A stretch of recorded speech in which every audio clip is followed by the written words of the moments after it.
ইরানের যুক্তরাষ্ট্র ও ইসরায়েলের সামরিক অভিযানের কড়া সমালোচনা করেছে রাশিয়া।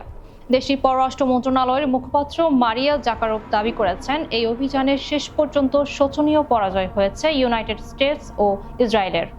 আরও জানাচ্ছেন ইমতিয়াজ আহমেদ। গত 28 তারিখ তেহরানের যৌথ হামলার মাধ্যমে শুরু হয় সংঘাত, যা টানা 40 দিন ধরে চলতে থাকে। তবে ক্রমবর্ধমান উত্তেজনার মধ্যেই অবশেষে 7 এপ্রিল 14 দিনের অস্থায়ী যুদ্ধবিরতিতে সম্মত হয় ইরান ও যুক্তরাষ্ট্র। পরবর্তীতে ইসরায়েলও নতুন করে হামলা না চালানোর ঘোষণা দেয়। রুশ সংবাদ মাধ্যম স্পুটনিক রেডিওকে দেয়া সাক্ষাৎকারে মারিয়া জাকারোভা বলেন, এই সংঘাতের শুরু থেকেই রাশিয়া সামরিক পদক্ষেপের বিরোধিতা করে আসছিল। তার মতে এই ধরনের সংকটের সমাধান সামরিক উপায় নয়, বরং প্রয়োজন কার্যকর কূটনৈতিক উদ্যোগ ও রাজনৈতিক সমাধান। নিরপেক্ষ, সত্য প্রকাশে আপোষহীন।